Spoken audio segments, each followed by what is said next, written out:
here. All right, we'll call the meeting to order at 6:01. First item on the agenda is roll call. Aaron Moran. Here. Chris Zellner. Here. Joe Zitzelsberger. Here. Kristen Runge. Here. Nyla Flatt. Here. Jack Heineman. Here. And Sam Kaufman. Here. Next item on the agenda is confirmation of open meeting compliance. I can confirm that the draft agenda was published in the Waunakee Tribune on 5/16/25. The final agenda was posted at all three official posting locations on 5/15/25. And the final agenda and packet were made available online on 5/15/25. And I also have two important requests for our audience members. Please sign the sign-in sheet with your name, address, and municipality for accurate record keeping. Those interested in participating in the public comment or public hearing portion of the agenda should fill out the correct form at the podium and return it to me prior to the applicable agenda item. All right, next item on the agenda is public comment. Public comment is 3 minutes long and anyone is free to speak. Again, if you just please turn in a form, we will call you to the podium and I think we've got at least 2 forms. Yep, it looks like we have 5 actually. Oh, 5, excellent. So first is Kevin Nice, 304 West Main Street. And while Kevin's coming up, for anybody participating online, I see there's a few today. Click raise hand if you'd like to participate in public comment and we will give you that opportunity. All right, and Kevin, when you're up there, if you can turn the mic on so that it's green, that way people online can hear you. Okay, great. People online, can you hear me? They can. So yeah, this is becoming an annual thing for me. There's a few new faces here, so congratulations to the winners. Appreciate it. I'm here again to ask that the village board once again continue to fly the Pride and the Black Lives Matter flags over the various community buildings during the month of June. These two groups need to know that the Waunakee community is very welcoming and welcoming to all, and that it provides a safe and supportive environment for people of these two groups. The LGBTQ community especially is being attacked quite vociferously in the last 6 or 8 months, and it really needs all the support that we can provide them. They are people just like anybody else. Gender, sex, color of your skin shouldn't matter. People should be allowed to reach their potential no matter where they're living. Thank you. Thank you, Kevin.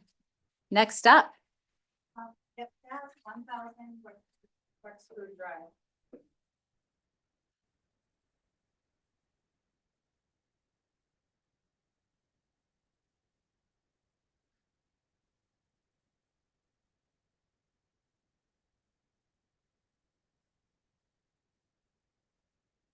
Well, here I am again. This time around, I'm here with kind of a different purpose. I was at last week's Plan Commission meeting, which I found very interesting, somewhat enlightening, but we are moving into an era of a new comprehensive plan.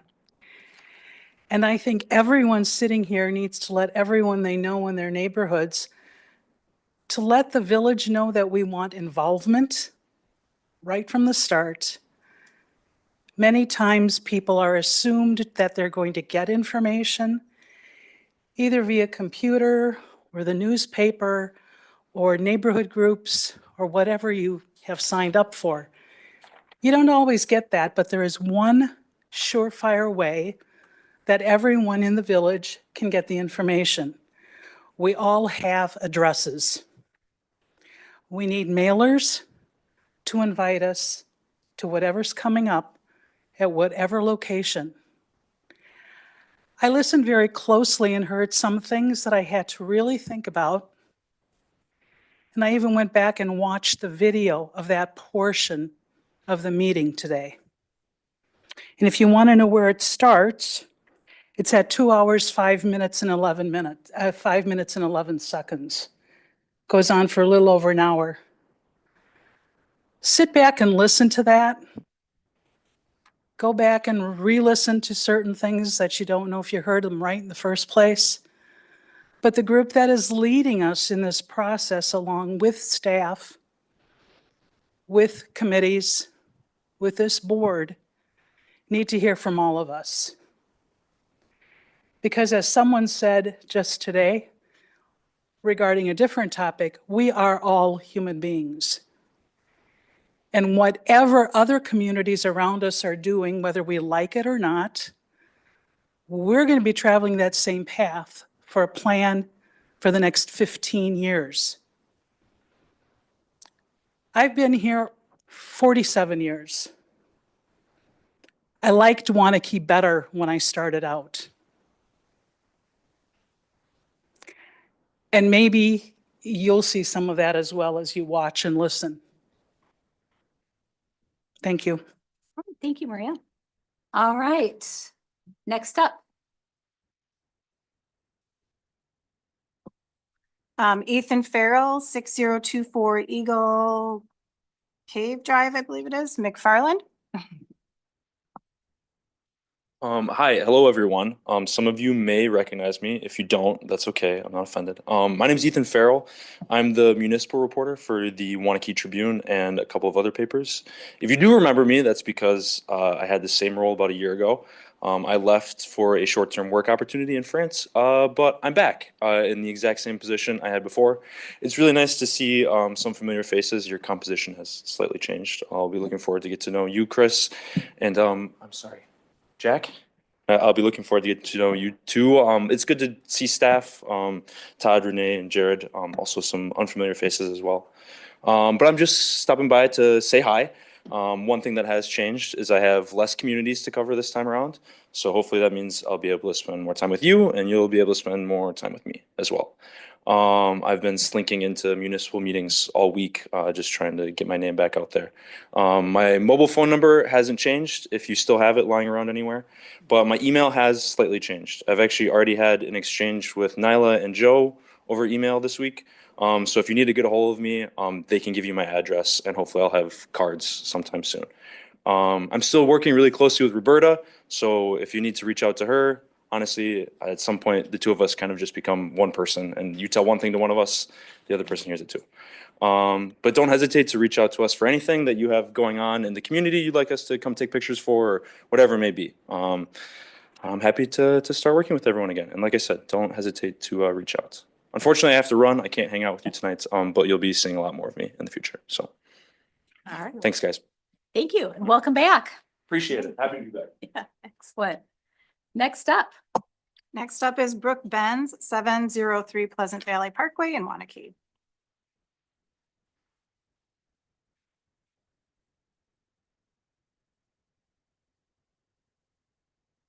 Good evening.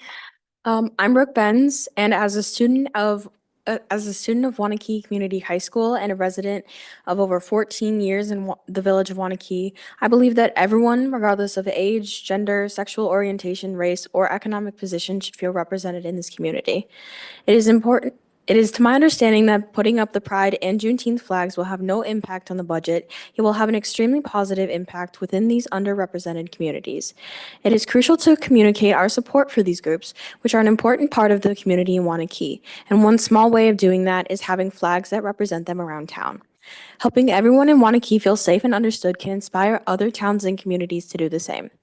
Wisconsin is ranked number 40 in the country in regards to diversity, and Waunakee is ranked number 15 out of 18 in Dane County.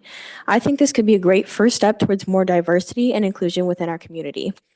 I also feel since both the Pride and Juneteenth flags are so important that they should be up all month. I understand the issue of not having space, but there are quite a few people willing to help with the fundraising for such an action. I look forward to progressing in the next few years. Thank you. Thank you very much for coming out tonight. All right, and next up. All right, we have Jody Benz, 703 Pleasant Valley Parkway in Waunakee.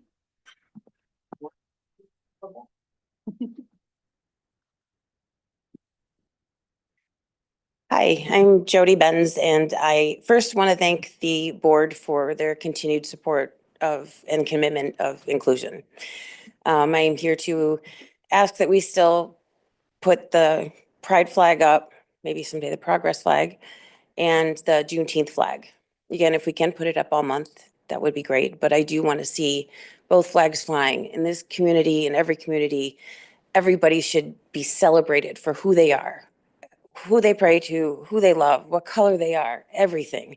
And I think that's a really great thing for anybody. If you live here, you pass through, you're visiting, you're shopping, to see that. You feel welcome, you feel safe, you feel supported, and you know that it's a community into progress, not maybe what is, people won't want to go back to what was happening 40 years ago. And we could always use progress. Again, thank you for your continued support. All right, thank you very much, Jody. I can share for Jody that I believe as of last year, it is the progress flag. Yeah. that we- Mhm, yeah. Mhm. All right, do we have anyone online or anyone else in the audience that would like to speak? No hands? Oh, yep, you got it? Okay. My name is Mary Heimbecker, and I just want to, at 306 West 3rd Street, I support flying the two flags, the Juneteenth and the Pride flag for June. And that's basically all I wanted to say. I will wait for my plan commission to come up next month to put my comments on there, but I will say that I was pretty dismayed with some of the comments of the plan commissioners that came out, and I thought, we're going to be taking a step backward if some of those that spoke that night really push forward some of that. And that's all. Thank you. All right, thank you, Mary. All Yep. right, any more comments? All right, going once, going twice? Okay, we are on then to consent agenda. And do we have anything we'd like pulled from the consent agenda? Sam? No? Nope. All right, I'll pull 11 and 12 then if that's all right. So we can vote on those separately. I'll move approval of the remainder, 1 through 10. I'll second it. All right, all in favor? Aye. Opposed? Motion carries. All right, so do we do these next or do we go on to reports first? If I'm pulling Usually we 11 do and the 12. Items, you can do those Yes. right now. Okay, thank you. It's been a long time since we've done that. So if we don't mind, just because I do think that these are really important resolutions and that we at least give voice to our support and not just a vote and consent agenda. I'd like to direct everybody to page 42 of your packet, and that item is discuss and take action to adopt resolution recognizing June as Pride Month and to fly the Pride Progress flag at municipal buildings. And so with that, I'd just like to open the floor if anybody would like to voice their support. I certainly voice my support for this resolution and for Waunakee being a welcoming and inclusive committee to this population, but also to all residents who need to feel that welcome in order to thrive here. So I don't know if anyone else would like to speak to that or make a statement. I'm happy to say that I was on the board when we originally passed a resolution pertaining to equity and inclusion. And I still feel the same way now that I did then. And I hope that the residents in Waunakee feel that Waunakee has made progress in this area. Thanks. Anybody else that would like to speak to this? Chris? Yeah, I would say I echo what Nyla said there.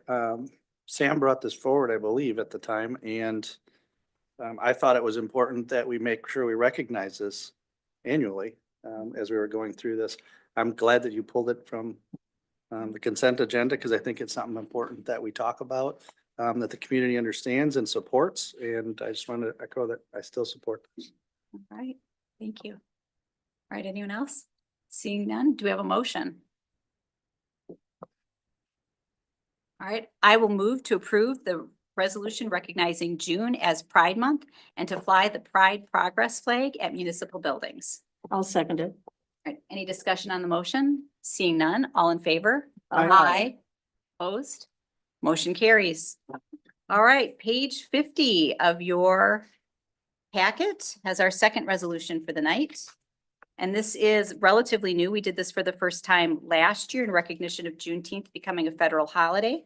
And again, I'd like to voice my support for the celebration of Juneteenth in the village and for us officially recognizing it by flying the Juneteenth flag. This has been an important holiday across the nation long before it became a federal holiday, and I'm glad to see that the practice of celebrating it has spread beyond Texas and Georgia and the southern states to the entire nation. So happy that we're celebrating it here as well. If anybody else that would like to voice support? Now we can move straight to the motion. I'll move approval of the resolution recognizing Juneteenth and to fly the flag at municipal buildings. Second. All right, any discussion on the motion? Seeing none, all in favor? Aye. Opposed? Motion carries. Brooke, Jody, Kevin, Mary, thank you all for coming out to support this, and we look forward to having a celebratory month this June. So thank you very much for your support. Yeah. All right. Next up on the agenda is reports and announcements. Sustainable Waunakee Committee. Sustainable Waunakee Committee met May 6th, and we have started moving things along. We discussed and took action on putting together an informational flyer that we can present at events. And we also started working on a calendar of events where members of the committee can go and explain what we are doing, what we would like people to get involved with us. And it'll be a good thing to have to actually send people off with some information.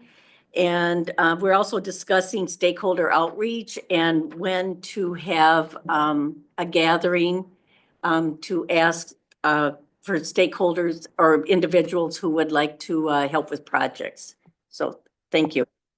Thanks, Nyla. Parks and Rec. Park Committee had a very nice visit out to the Water Wheel Park property. It's about 13 acres, kind of east of Buck and Honey's, where all those weird stop signs are, where there isn't anything built there yet. We're going to put out an RFP later this year for potential uses for the property, and we will see what a consultant suggests we do with it. All right. Thank you. Public Works. Public Works met on May 8th, and before I forget, I want to invite everybody to the May 22nd open house at the Public Works facilities from 4 to 6 p.m. You'll get to see the equipment and the facilities and share some time with our great staff. The items we discussed at the May meeting was a detention basin dredging project. It's in a tight space and how that's going to be done. We took action on the West Bridge wet detention basin dredging project, construction related services. We discussed and took action on Strand task order 2505 construction related services for Heritage Hills Phase 8. And we discussed an intersection improvements at North Century and Fairview Drive. Thank you. Right. EMS Commission. Other than the usual review of calls and approving the expenditure statements, we had a relatively extensive closed session discussion followed by action to approve a salary adjustment for the director. There's a number of open EMS director positions around the area, some of which are struggling to find people. So we felt it was appropriate to give our director an increase to be more in line with what other municipalities in the area are paying. Good. All right, Plan Commission met. We reviewed plans for Prem's Meat Refrigeration Facility, which will be outside of the building. We approved plans for Aldi, which I believe we will be seeing today. We kicked off the comp plan, and that was some of our meeting. Joint Plan Commission met the next night, and they also met to review plans for Aldi's. Community Development Authority was canceled this month. Police Commission, did they meet? We did. We just interviewed candidates for a police officer. All right. And the library board, due to vacations, will be meeting this Friday instead of our usual time. All right. Do we have any other committees, boards, or commissions? No. Seeing. Oh, finance. I'm sorry. Finance did not make the list. We met at finance. We met so, tonight. Yeah. Yeah, we're going to be talking about several of those things this evening. Expenses that we had that we need to carry over from last year into this year. Sorry, do I have that on? Oh, yeah. That's the main. Yeah, they were on consent, so they've already been approved. All right. And then any others? If not, then I've got Announcements, Yeah. yes. Just want to say that the splash pad is open, so that's a wonderful thing. Yes. A little cold today and probably not a great day tomorrow, but I have faith that it's going to get used wonderfully this summer.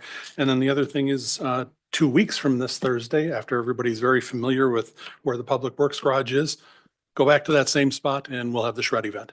Ah, excellent. Wonderful. Thank you. Wonderful. And then I have an announcement. I think we as a board would like to welcome Lauren Freeman, who is here for her first day and first night with us. Lauren is our, I'm going to get your title wrong, our Deputy Administrator and Community Development Director. And we're very excited to have you begin your career here or continue your career here and look forward to working with you. So thank you for joining us. Yeah. All right. Excellent. Any other announcements? Kristen, I think you have one more. I do have one more. Thank you very much. In a long list of announcements, we actually saved the best for second to last. So this is the second best. But thank you very much for prompting me to remember this, Todd. I'm pleased to announce that we have received a Brownfield 2025 Cleanup Award in the amount of $837,000 to clean up the grant to clean up the Waunakee dry clean business. And so I'll read the announcement. The EPA has selected the Village of Waunakee for a Brownfields cleanup grant that will be funded by the bipartisan infrastructure law. Grant funds will be used to clean up the former Waunakee dry cleaners located at 205 South Klein. The 0.3-acre site was home to 2 dry cleaning businesses between 1992 and 2013 and has been vacant and abandoned since then. It is contaminated with chlorinated volatile organic compounds, and grant funds will be used to support the community engagement activities and the cleanup. So that is very exciting news. Not something I think that we expected because it's a competitive grant. The grant application was prepared by Ayers and Associates in combination with Vanessa Weishart, our attorney for the project. Lauren Dietz helped prepare the application. Who else on staff helped? We had quite a crew. It was a huge team effort. It was definitely a team effort. Those are the primary folks working on the grant, though. Excellent. So this is really exciting, a great step forward for us environmentally, and then also just a load off our shoulders from a financial standpoint. So we clap. We can. Yeah. It's a good one. Yeah, absolutely. For good news all around. Good news all around. Any other announcements? Anything else I'm forgetting? No. All right, good. Next up then, licenses and permits. We'll discuss and take action on an original alcohol beverage license application for Travel Mart doing business as Waunakee Travel Mart. So this is the 404 West Main Street location, which is currently a BP station, the Waunakee One Stop. It's being purchased by Travel Mart, so this is technically a new liquor license. All right. So with that, do you have any? oh. Yeah, go ahead. Do you have any questions? None? All right, go ahead, Erin. All right, I will move we approve an original alcohol beverage license application for Travel Mart Inc. doing business as Waunakee Travel Mart located at 404 West Main Street, subject to possession of a current seller's permit, payment of outstanding liquor bills, and payment of all outstanding bills or monies owed the village. All right. Do we have a second? Second. Any discussion on the motion? Seeing none, all in favor? Aye. Opposed? Motion carries. Then on to our first business item on page 63, discuss and take action on proposal from Baker Tilly Advisory Group for IRA renewable tax credit consulting services for the solar panel project at the police department. And I believe this is to you, Renee. Yes, thanks. So at our last meeting, we discussed this item, but no action was taken. There was some questions and concerns, particularly, what happens if we go down this road and incur some costs, but then we don't ultimately get the grant funding. So first, before we open it up, I just want to go through some of the responses that I did get from Baker Tilly Advisory Group in answer to our concerns and our questions that, I think it will lead to a good discussion. But, our overarching issue is, what I just said. We don't want to be worse off than if we didn't get the grant at all by incurring costs and then not getting the funding. And he did state that obviously that is a concern. He did say most of our work will be done after the project is completed, so that'll be later this year. He said they can hold off on work and billing until a later date upon the project completion and then adjust the contract accordingly. So that we will know whether or not the funding is still in place before they'd actually start the work.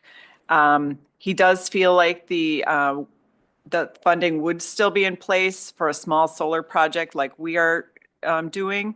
And once we would start construction, it is likely to be locked in because that's the date that they have historically said that the project is eligible for the tax credits, even if the tax law changes. So that's how it's operated in the past. If there was a change, once you started construction, you were locked in. So that was good to know, but primarily that they can hold off. They want to get it scheduled in their schedule so that they are able to do it, but they can hold off as long as possible before starting the work. And certainly by later this year, we'll hopefully have some idea whether that funding is still available.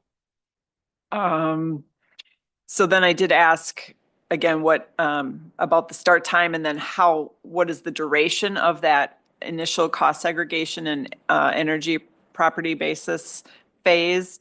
And he said they could start around completion of construction and it would take 2 to 6 months normally, depending on how easily they could gather the information and what other filings are due. So that was one of the questions I did ask, because the contract currently was set as a fixed fee where they divided it over 4 equal installments over a 4-month period. And I, I questioned that because again, we only would want to, at the very minimum, pay for what work was done. So they would be able to bill us as the work is done. And so then that would not start until later this year when the solar project construction was complete. So we wouldn't be locked into those fixed fees as they had stated. Let's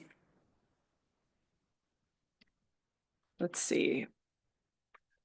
Then I confirmed that the tax return itself would not be prepared till 2026 because the earliest we would be able to claim it would be a tax filing on due by May 15th, 2026. So, and that's if the project is fully completed in 2025. A couple other questions had come up where I was a little bit confused. We were talking about the 6% base credit and then the 30% base credit. And first of all, he did say that it's really the same work whether you went for that initial 6% or if you went to the 30%. But my main question was because to get to the 30% base credit, it's called the base credit with prevailing wage and apprenticeship. And he told me our project was too small to qualify. And so I wanted to make sure we could actually go for the full 30% base credit. And he said there is an exemption from the prevailing wage and apprenticeship. And so basically, if you have a project that's less than 1 megawatt in capacity, it's automatically the base credit is 30%. So that was more confusion on my part when we were looking at the little table in there. So with our size project, our base credit would be 30%.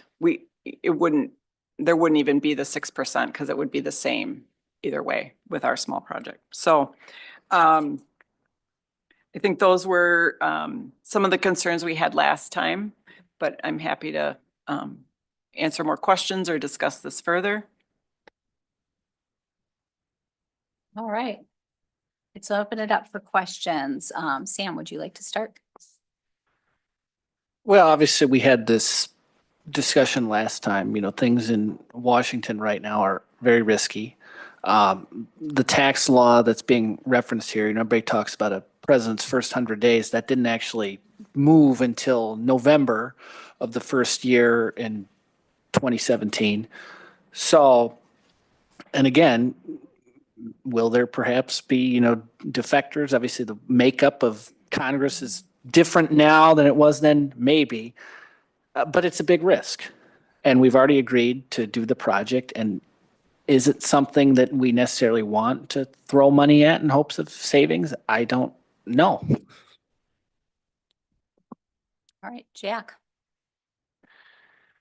Well, I guess, we do want we've committed to the solar, which is about $150,000 to $180,000. It looks like Baker Tilly is willing to do this, but I think if we can defer the costs until there's some surety in the contract, defer the cost in the contract until there's surety that this is still there, then I would go for it. Because it, brings those extra dollars back to the village. All right, Nyla. I agree with Jack and Sam. It is a risk, but we already need to go ahead with the project. So I think we should try to receive the 30%. We'll know more down the road, and hopefully Congress doesn't change the laws on this. Joe? In the event that the tax credit is no longer available, is there a penalty for canceling this work? There is no penalty for canceling it. We would have to pay for any work that they had started. Sure. So that's why they're now willing to wait as long as possible. And I think we would ask them, to, let us know when we're approaching that time so that we had time to say, to see where things were at. But there's no penalty for canceling. Okay, thanks. All right, Chris. I agree with everybody and all the comments that have been made at this point. I think Renee did a nice job of getting a lot of our questions answered. Erin. Yeah, I don't have any other questions. I agree with everyone. And I think, Renee, thank you for your work and explanation. I think that helps make the risk a little more comfortable. All right, and I'm going to be in agreement with everyone else as well. It is a little bit of a roll of the dice, but we could save money in the long term. Do we have a motion? I make the motion. Okay. I make the motion to proceed with the Baker Tilly agreement with the understanding that they will not start work until there's some surety that it's passed through Congress. I'll second it. Any discussion on the motion? Seeing none, all in favor? Aye. Opposed? Motion carries. All right, next up then, discuss page 93, discuss and take action on ordinance amending section 7070-211, the registration of bicycles and electric scooters of the village code. Well, thank you Gee. for letting me hijack your meeting tonight with a number of items. So this is probably in my opinion, maybe the easiest. Trustee Kaufman had fielded some questions or a question from the community about bike licensing and whether or not we needed to have such an ordinance still, and had requested that the police committee take a look at it. So very open. We don't give out a lot of bike licensing right now. Typically, like our bike rodeo, we've given them away, even though they're supposed to be a $1 cost. We just have kind of gotten to a point where we wanted people to have them, and it was kids coming up, and we could definitely do a better job of advertising it and things like that. So we had a discussion over the value of it at the police committee. Overall, there was consensus that there is value in keeping it. If there's a lost bike or a stolen bike and there's a license, that's the best way to get it back to somebody. But discuss getting rid of the $1 fee, as minimal as it is, along with it, and some other areas in which the police department can better advertise the value and market the value of that. Along with that, there was also some discussion about licensing the electric scooters that you're seeing more and more of throughout the village as well. We have not experienced a great deal of theft with those, but as they gain in popularity, I have a feeling that we will. We're asked Brian Clymer to work on some language changes to the ordinance to include a removal of the fee and to add the electric scooter. And those are the changes that are before you today. Excellent. All right, do we have any questions on this item? All right. Go ahead. So do people still have to register their bikes, or how do you control that, or? Yeah. Yeah, so we're not stopping kids riding down the side of the road because they don't have it. Technically, the ordinance says that you should. It's more educational, I think, than anything else, where we can get the word out when we're having contacts with people, when we do get an opportunity to return a bike that has been stolen or lost, and they don't have one, that be a lot easier just to say, hey, let's come here and here's the sticker, and it'll help us out in the future, kind of get it registered. So, it is a bit of an overhaul like on our part of it, but yeah, we're not proactively stopping people for the bike license part of it alone. More of like a secondary contact if we're having contacts with them. Any other questions? We talked about this at the police commission or committee. Committee, yep. Committee.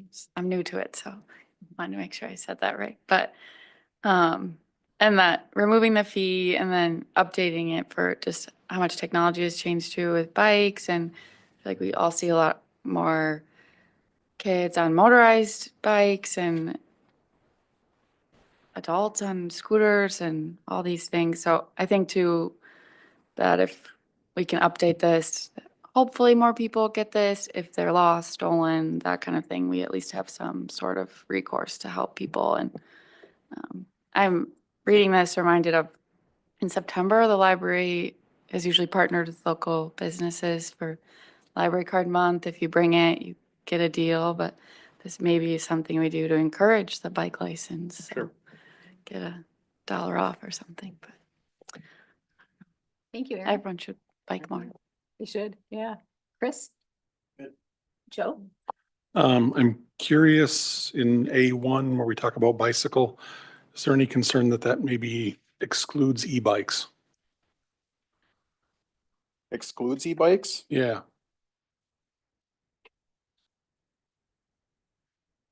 No, I mean, I think the e-bike's still propelled by feet as well. That part is still there, so I think that would still qualify. Or an option, I should say an option, I guess, to propel by feet. Yeah.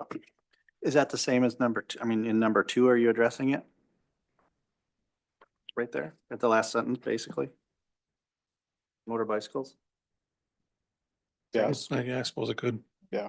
Covered one way or the other. Like this is saying you don't need to register your Razor scooter that you're driving around your driveway. But like the ones that people are going around town on, I feel like those. Yeah. Yep. But Nyla? I'm wondering if we could get a few like advertisements out on our website, get your bike registration and explain, how important it is in case you lose your bike or if there's an accident. I think that would perhaps make a few people come in and get it. Yep, that is something that we talked about with Kaylin, our communications director for the village, kind of as well as our goals to expand some community policing things in more of our school districts and kind of expand the one bike rodeo that we have a year, and hopes to get more communication out there. All right. Sam? Of course, I requested this, so I support it. I'll just mention you're going to be seeing more of these ordinance sort of updates the next several months. The next one we're going to be tackling is our solid waste code, which was written before modern recycling really even existed. So it doesn't even really address that at all. Yeah. All right. And Jack, did you have anything else to add? No. All right. Do we have a motion then? I move to approve the ordinance amending section 70-211, registration of bicycles and electric scooters of the village code. Second. Any discussion on the motion? Seeing none, all in favor? Aye. Opposed? Motion carries. Now on to page 96, discuss and take action on staffing request for Waunakee Police Department. So earlier this year, we were approached by the Waunakee School District to discuss our school resource officer program, and specifically the desire from the school district to add a second school resource officer. I'll say it was kind of interesting timing. Probably a week or two prior to that, I was talking with one of the lieutenants, and I said, hey, we should talk to the school about what their plans are, because we're getting to be that size. We've kind of not tried to push that topic, but more so from kind of a planning standpoint, and 2 weeks later in a meeting where they were asking if that's something that we could handle or express their interest in that. Their goal overall, I think, was that they would like it to start in the next school year, which starts in September. Due to some staffing issues, I think that'd be very challenging for us. So I was very open about that. More realistically, if approved, we'd be able to start in January of 26. And we worked through some other alternatives for providing some extra support to the middle school. But put together the proposal that was in your packet for adding a second school resource officer. And then the next item that you'll see is our memorandum of understanding. For those of you that remember or were on the board, I think it's 2022, when we went through our accreditation process, we put together a memorandum of understanding that kind of broke down some of the responsibilities and the roles that included the cost for the program. So you will see the cost for a full-time officer starting in 2026. But that would be offset by the school's portion that they pay per that memorandum of understanding. So happy to take any questions. Part of the reason that we're here today outside of the normal budget cycle really has to do with, the school was getting approval on their end and let them make sure that that was going to go through. And then coming here to get approval, it takes time to run the process with the school district to find somebody, certainly some training opportunities along the way, because they do all of our people go through quite a bit of training, but it's a kind of a different subset for the school resource officers. And then in addition to that, currently going through a hiring process that would allow us to get some people through the academy to backfill a shortage that we have right now. All right. So let's open it up for discussion. Joe, Yeah, nothing. Nyla? I think it's a necessary thing, and it makes me sad that this is a necessity this day and age, and that's all I had to say. Chris? Nope, no questions. I support. Right, Jack? I guess a couple questions. The school resource officer is dedicated to the school system 100% of the time, or do you get to use that resource officer for other activities in the village? Sure. So they're dedicated to the school district when school's in session. And then during the summertime, they're typically rotated back into our patrol schedules or wherever we might be short. You bring up a good point, which I just want to hit on a little bit. In the school part of it, which you might have noticed in the memorandum of understanding, talks about the school's community fund 80 and how they choose to fund this from their end and the requirements that kind of come along with that.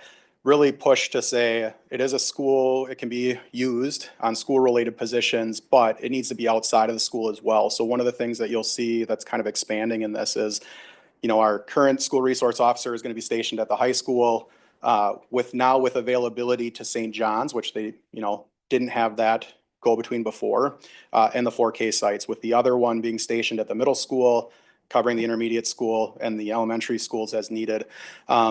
The addition of that is going outside of the school district to also be involved in the community to understand what kind of problems are going on with our students and our younger community members, if you will. So there is kind of a part where adding the extra person allows us to kind of get involved in some more things that maybe we haven't had the resources to be able to do before or the time to do before as well. So. How'd you come up with the 55%? Yep. Because if you look at 10 months or 180 days, how'd you come up with that figure? Yep.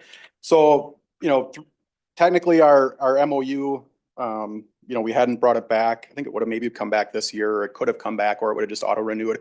Didn't have any type of progressive stepping in there or steps in there. When the school came to us, that was an area that we said we wanted to take a look at, and to the school's credit, before even bringing up the conversation, they actually proposed that we take a look at what everybody else is kind of doing and look at a comparison.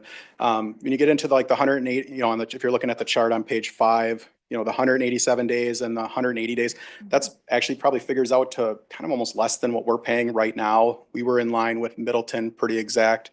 And there are a few that are a little higher than we are. I thought 5% a year was a reasonable opportunity to start making some jumps, with the idea that we could come back again in 3 years and take a look at it and reevaluate. We have a very positive relationship with the school district. We've had it for as long as I've worked here, and especially as long as I've been in a command staff. And I just thought it was reasonable to do some step increments considering, going back before, there was nothing built into this before, so Are you working in summer school as well? Is your school resource? they are not, nope. So you're just there during the Just during the normal school year, yep. Certainly, obviously, we're always providing safety and public safety, it's not the dedicated person that it is. right, Right. plus events and so forth. Yep. I would actually propose that, the next step would be from, instead of 50, go to 60%. And then the following year, 65. This was just me putting something together and working with the school district and in our meetings. That would be something that the school would have to agree to, I guess, as well, if that's what the board wants. I'll leave that part up to you guys, I guess. Thank you, Jack. Sam? No, obviously, it's an important position in terms particularly of community policing that we were discussing earlier. You notice many of our school systems that around here that did not have SROs, Verona and Stoughton among others, are bringing their SROs back into the schools. So this is certainly a necessary position. Aaron? On page 107 and 108, it talks about the percentage increasing. It sounds like that is what you're saying. I know this is the next thing, but is there, I just want to make, like, we're good with that? Good. Okay, I just wanted to point that out if we hadn't seen that. Yeah, I think as we grow, this makes sense, especially with unfortunate need to be more proactive, more and more proactive every day, making sure school safety and community event safety is top of mind. So I think it's important commitment to the schools. Chris, did I skip you by accident? Nope. All right, cool. Yeah, I see this as a positive, a great way for students to develop a relationship with a police officer in a positive environment before they maybe need to call into them for help or something. So I'm happy to see this go forward and glad to see that the school district is also supportive of it. So any other discussion on this? No? Right. Do you have the same person assigned until another role is going to be a good fit, or is it like they cycle through who is the school resource officer? Yeah, so right now, when we have one SRO, we have them on a 5-year rotation. Certainly, they don't have to stay in there 5 years. Somebody might go in there and realize it's not the job for them. It's a very specific position and we want to have the right person in there. So if somebody were to go in there and identify that it's not for them, I'm all about that. Like, I want to have somebody who really is excited about that kind of work. Switching over to 2, we did take a look at that in our job description within the PD, and we're actually going to drop that down to 4. 4 years in, hopefully they offset each other. So somebody is kind of always a little bit more prepared, and you don't have 2 brand new people starting at the same time. The other side of that is not a requirement, but you do tend to see a lot of people that have spent time in the school resource officer position end up in promotional processes down the way. So sometimes when the promotional process comes up, they might be in the middle of their term, but they're taking the opportunity when they can get it. So, moving forward, if this passes, our plan is to do a 4-year max in each school. And if we can offset it, that would leave a little bit of time for them to go back to patrol for a couple of years, and then come back in if they would like. Or at least that's the plan right now. Yeah, I think my only comment on this, and this is just from my own perspective as a student throughout the school district, I think it would be great if we could make sure like there are, if available, like also female police officers may be able to connect with the students. I think, it also helps people know that you can be a female police officer, but I think that's something, especially with the sensitive nature of something. So that doesn't necessarily mean they have to be, but Right. I think if we could just work on that to No, I certainly make that, agree. yeah. I certainly agree. I mean, we have a pretty, I think we're above average in our Yeah. percentage of female police officers, given the size of our department. Yeah. I will say that some of that depends on them wanting to go in. It's, I Yeah. hope, and there are some school districts that have forced people to go into this role. I appreciate that we are not one of them, because I don't think you're going into it with the right approach if you're kind of being told you have to go in there. Yeah. But the school's very involved in that process, almost to the point where, we have very little say. We'll collect the resumes and things like that, connect with the school. They do the interviews on who they think will be a good fit, and then certainly some conversation before a position is named. Sounds good. Thank you. Absolutely. All right. Any other Discussion, comments, questions? Seeing none, do we have a motion? I would make the motion. How do we, Well, we have the first motion before that, which is approving adding the position, period. So I will move to approve the addition of one full-time police officer for the Waunakee Police Department. and I'm, Oh, go ahead. second. All right, any discussion on the motion? Seeing none, all in favor? Aye. Opposed, motion carries. Now on to page 105, which I think might address your concern, Jack. So with that, back to you, Adam. Yeah, so please, I apologize for the red line versions and you got an updated copy here late today. The easiest way to truly look at this is the only things that have changed since 2022 agreement is some language to cover a second SRO now that it's been approved. And then there was some points in there that covered the financial aspect as far as the percentage increases. And the school had asked that we add some language regarding Fund 80, which you probably had seen as well. So outside of that, the rest of that is pretty standard compared to everything else that we have seen or we have already approved in our past one. From a police department perspective, that MOU has gone just fine. We've not had any issues, and we've met with the school a number of times about this. They have reviewed this copy, which is in front of you today, and had not had any concerns. Okay. All right, so with that, on page 107 of the packet, then it addresses the costs shifting from 55% to 60% to 65% in that stepwise fashion then. Yep. All right. So with that, what questions do we have? Aaron, let's start with you. None after this. Thank you. Chris? Joe? Section 1D talks about if the SRO is scheduled to be on leave for 2 or more weeks. Is that any portion of the second week, or I guess I'm just kind of looking for some clarification there and maybe. Yeah, I think we're just saying that if you have like an extended leave due to like an FMLA, say one of the officers has a child or a sick family member, and they're going to be out for a lengthy period of time, working with a school district to either put another person in that position or have a conversation about whether or not they would be billed for somebody that wouldn't be there. We do avoid or try to avoid sending any of our staff to really long, intense trainings. There's not that many out there, but every once in a while there's one that's more than 2 weeks, but we try to avoid that during any type of school time. Okay. So basically, if somebody's going to be gone for an extended time, you're going to have a conversation and life is good anyway. Yeah. Yep. Okay. Right. Nyla? No questions. Jack? I guess, as indicated, what I would do, I support this position. I would just move from the current 50% to 60% with those. So 2025 would be up to 60%. 2026 would be 65 and cap it at that. So you'd be moving it quicker than the schedule that's outlined here? That's correct. By Okay. 1 year. And the school has not, this is what the We- percentages in here have been negotiated with the school already? Yes, obviously understanding that both boards have to sign off on it, but we have negotiated this and shared this proposal and to its context, agreed to it Okay. as is on the paper. Jack, Can you share why you want to do that? Well, I think one of the things is, the amount of time that we're spending there. We're spending time with football games and, a lot of extra curricular activities, weekends probably with events.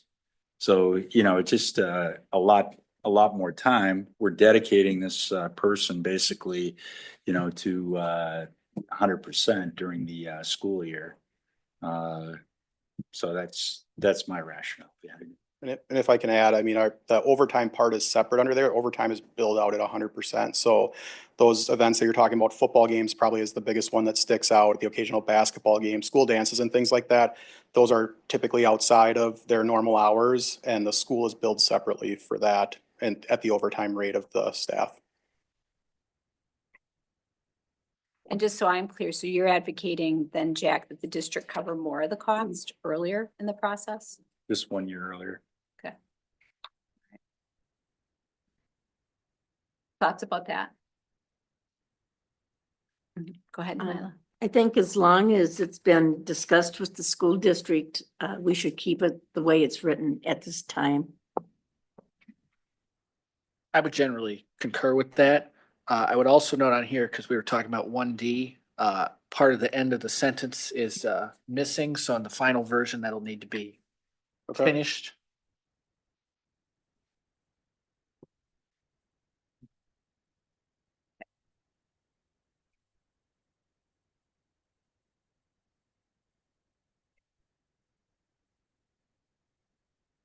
Oh, okay, go ahead, Chris. Just a Sorry, I'm question. looking for 1D. Yeah. Question for Renee, actually. So Renee, from a budgetary standpoint, that 5% move it forward, I guess.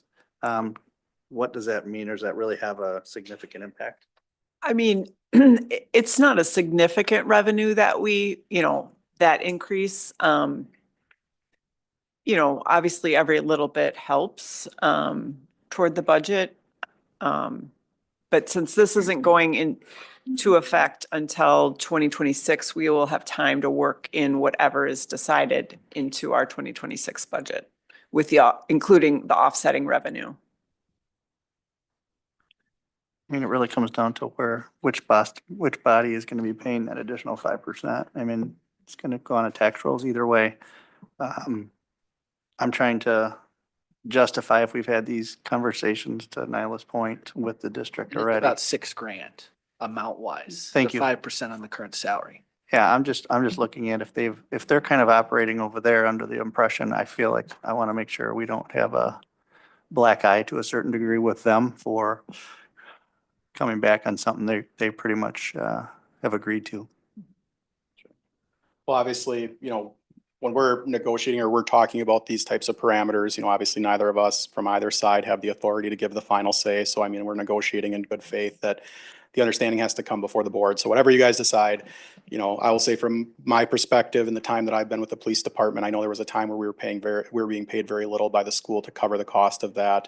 And there's a great benefit that comes, I think, to both the school district and the students and the police department in this partnership.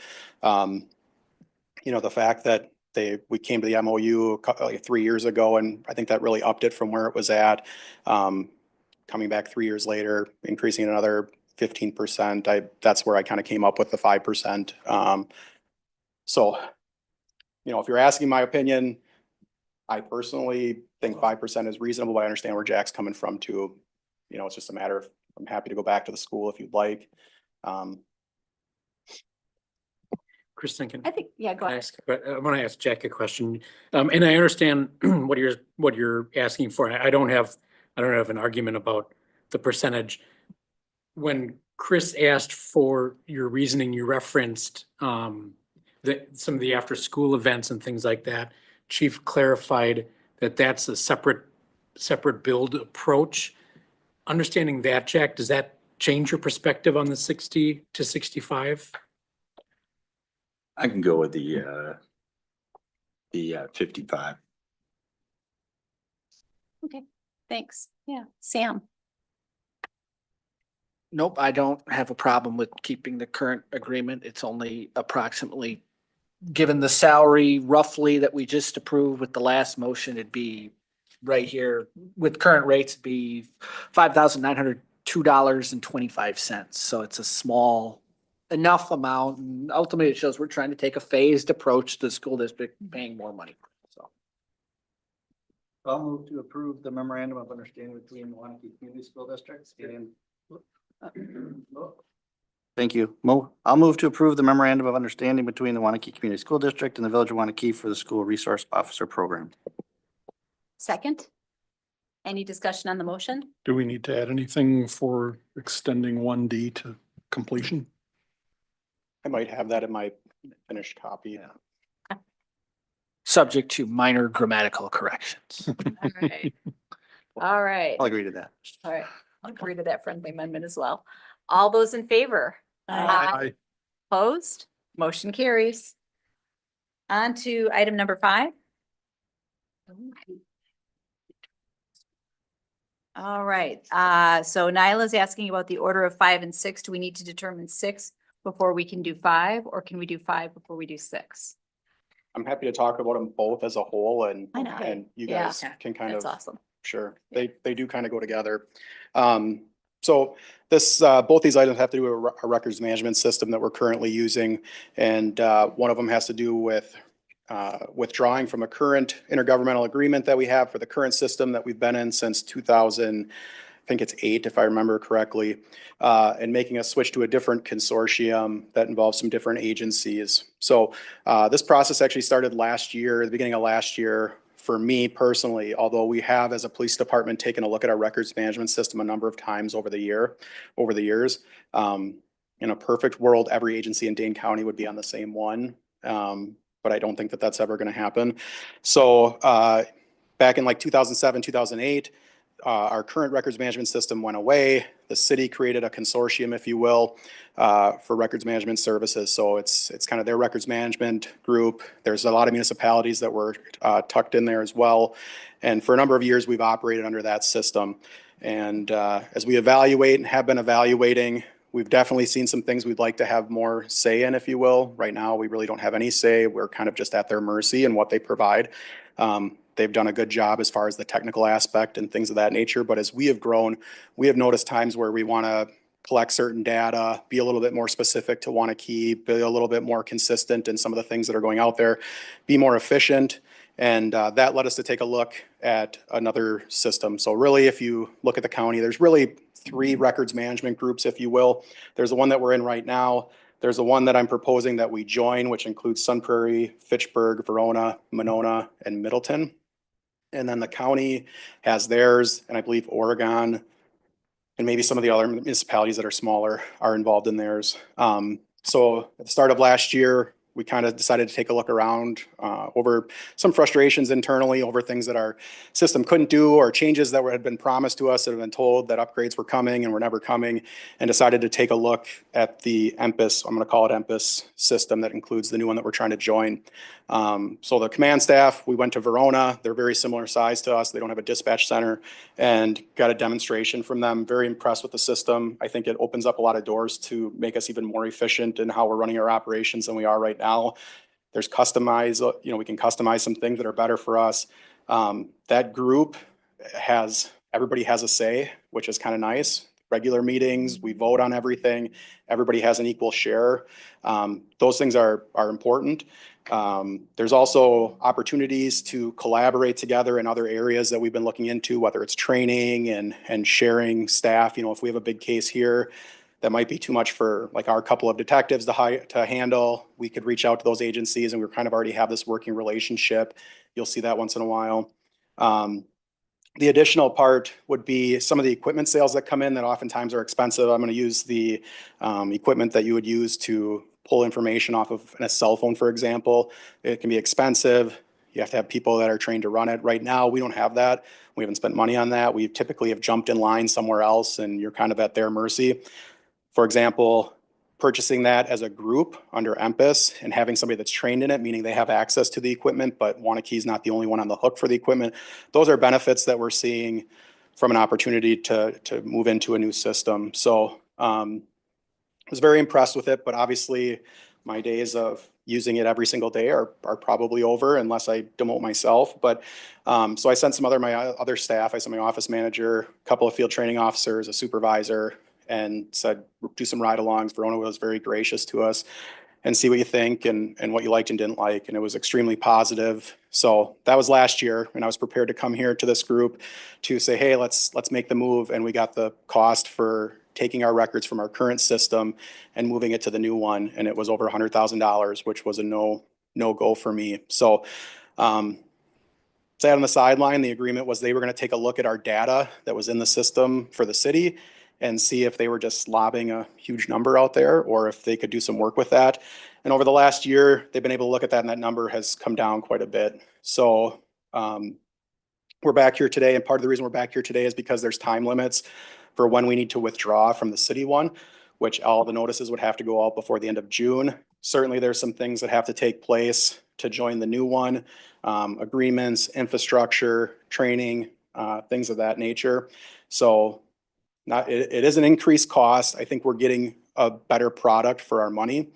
The other thing to consider, and while it is a risk on both sides, the current one that we're in, if somebody else leaves it, our cost is going up for the same product that really kind of isn't hitting the mark, so to speak. We certainly run that same risk under the other one, but from everybody that's in that group that we've talked to seem pretty happy with it. The other part would be there's two costs, I guess. I'll jump into that part unless you want me to stop and take some questions as to the why. Let's take questions on why and then go into the cost. Anyone here? No, we talked about this at the committee and your excitement was very clear that this will increase the day-to-day, I think, job of our officers. And so I think that is an important element to this. Chris? I think your comment about you went and saw the system in another location and were very impressed speaks volumes to it right there. Anything we can do to be better and more efficient and with what we're doing. Yeah, I think that's important to do. All right, Joe. Police committee was happy with this approach, so go forward. I like the part about equal representation. Mhm. Yeah. Adam, that's my question. Did I misunderstand at the police committee meeting? But I thought that with the group that you're looking at, that the three original municipalities, police departments would have 2 votes and the rest of them would have 1. Yep. Did I misunderstand that? No, you didn't. That was, at the time, that's what I was still trying to figure out. I didn't have that answer yet. And that's part of what I'm working through, and you'll see, subject to Brian Kleinmeyer took a look at the agreement as well, and that was the conversation that we have. So we've been told we will have equal votes, and even though it says user at the top, we're technically, and I have to look at it, it's like an investor, if you will, because we're putting money towards the infrastructure of the system. And those groups have equal votes as the 3 core agencies. So that is something that we'll get in writing and we'll get clarified. It just was taking a little bit of extra time, but I have confirmed that everybody that's in that group, the original members were Sun Prairie, Middleton, and Fitchburg. Monona and Verona joined later, and when there is a vote, everybody has an equal vote across the board. The percentage of the cost part is broken down by population, and that's how it's determined who pays what towards the overall cost of the system. Thank you for clarifying the no. vote, because that's the only hesitation I had. So thanks for clearing that up for me. And right now we have no votes, so I'll take whatever we can get. Yeah. All right, Jack. No, I think all the comments, I think it's the way to go. All right, Sam. We've had a lot of discussion at this board over the last year over having voice for the share of things that we pay into, particularly shared agreements. So this is a great step sort of affirming that direction. Thank you. All right, now on to the cost. Yes, so Yeah. I did mention that there is an increase in the cost. There's 2 costs. There's the yearly cost that we would pay, and then there's the one-time cost. The one-time cost covers some of the infrastructure, the data conversion. There's some firewall purchases that need to happen. And then the training part, which the group, the EMPAS group that meets monthly, they have agreed to cover our training for us, meaning they don't want us to pay that company. They feel comfortable coming and giving up their time to train us, which was awesome. The other thing that they were willing to do was for the one-time cost, they were willing to cover that over a 4-year loan, essentially interest-free, because they understand it's a big step to take. It's a big undertaking for an agency to switch the records management system, and they understand the cost that comes along with that. So just looking at the cost for 2026, the yearly cost would be $69,884.33. The one-time cost was $58,641. So try to follow me with my math here, and Renee's going to help me if it gets confusing. We were planning on this happening last year in hopes that we would be able to make a switch last year. So we had upped our budget to transition at that point. So we had increased it last year and to $59,000. So if we kind of offset what we're going to pay this year, we're going to make a down payment, if you will, of like $24,000 towards this. And then they will average out over the next 4 years our increase to cover the one-time cost. So really at the end of the day for 2026, it's an increase of $19,544.58. And I'm sorry if that's confusing. I stared at that for a really long time trying to figure out the easiest way to do that. All right, so questions on the cost, Sam? No, I think it's a reasonable number for joining a relatively expensive and new system for us. Jack? No. Nyla? I think it's a good system. You've tried it, you've seen it operate. And since I work on the police committee and heard this conversation before, and I'm so thankful you clarified the one point that I questioned. So thank you. Absolutely. All right, Joe? I think this is all good. The only concern that I have is as I dig through this, there's some lists of computer hardware that is absolutely dated. So as you go through things, I'm confident that'll be resolved. Yep. Chris? I'm good. Aaron? No, I just want to thank them for the training concept because that is a really great asset in this transition. And I think that also speaks to your relationship with them. So thank you. I would agree. All right. So with that, then we'd have two motions if we wanted to make this happen. The first would be to terminate our agreement, and then and that's on page 111. And the second would be to adopt this new system on page 138. I'll move to withdraw from the intergovernmental agreement among the City of Madison, Dane County municipalities, and the Board of Health for Madison and Dane County for a consolidated records management system, and authorize the police chief and village attorney to provide the requisite notices and take any other additional steps related to the withdrawal. All right. Do we have a second? I'll second. Any discussion on the motion? Seeing none, all in favor? Aye. Opposed? Motion carries. On to page 138. Do we have a motion to adopt the new system? I will move to approve the agreement for the Village of Waunakee to join the multi-jurisdictional public safety information system for records management services, subject to final review and approval by the police chief and village attorney. I'll second it. Any discussion on this motion? Seeing none, all in favor? Aye. Aye. Opposed? Motion carries. Thank you. Thank you, Adam. Thank you, guys. All right, is that our last item from you tonight? Well, thank you. That was great. Yeah, it was great. Thank you for laying all of this out and all of the work. Item number 7, discuss and take action on awarding the bid for the 2025 Westbridge Wet Detention Basin Dredging Project, and that's page 166 of your packet. All right, as you see, we sent out for bids for the dredging of the Westbridge Retention Basin. Basically, over the last 4 years, we've been assessing our stormwater ponds and determining the condition and shape they're in. And we found one that needed some attention sooner than later, which is the one in Westbridge here. Earlier I handed you out a map showing you where this was at. So you have an idea what pond we're talking about. And as this being our first attempt at this, we had 2 bids. It came in at the low bid came in at $488,341,000. Was over our estimate of 300,000, which we had budgeted. But we feel that because of the location of this pond and the difficulty to get into this thing is kind of why our numbers are somewhat higher than what we estimated our budget to be. But we also feel that if you were to approve this, that we could cover the extra funds based off of our earlier road projects, which are in the packet, that were savings that were incurred from our road projects and a couple of trail projects, that we could make this happen. And obviously, as we move forward in the years to come and doing more ponds, we'll have a better handle on how this will work, this being our very first one ever. So. All right. With that, what questions do we have? Erin? No questions. Yeah, you're right. This will be our first one. I know we talked about this at Public Works for a while, but it is an important investment to make sure these are working properly and doing the environmental purposes they have. So it's different and it's new and it's a lot of money, but we have to and we should. All right, Sam? Obviously, this is an important pond. This is where all the water from the farm fields on the west side of Hellenbrand Road goes, right through this pond. I recall one of the issues that we had talked about was grass clippings around this particular pond. Have we sort of worked to address that in that neighborhood? And Yeah, once that's part of the process when we go to clean this up that we want to make sure everyone's aware of, not only with this pond, but with all of our ponds. All right, Chris? Full support, any grants or anything like that available to us potentially with this? We're not aware of any at this time. All right, Jack? Full support. All right, Joe.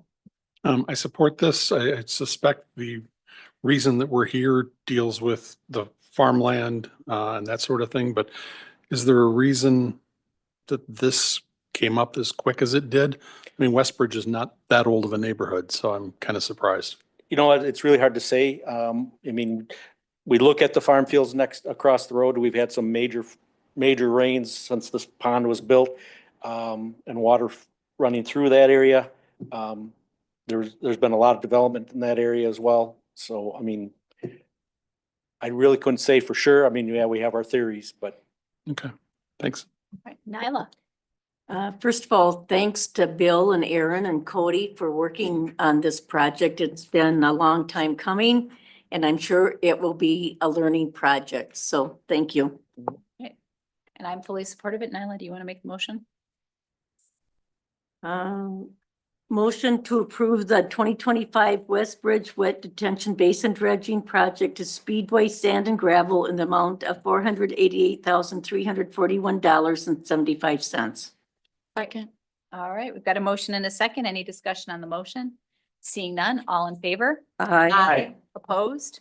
Motion carries. And item number 8, discuss and take action on Strand Task Order number 25-04, Westbridge Wet Detention Basin Dredging Project Construction Related Services. Yeah, again, along with the dredging of the pond, we used Strand to help us with putting together bid documents and bidding the project.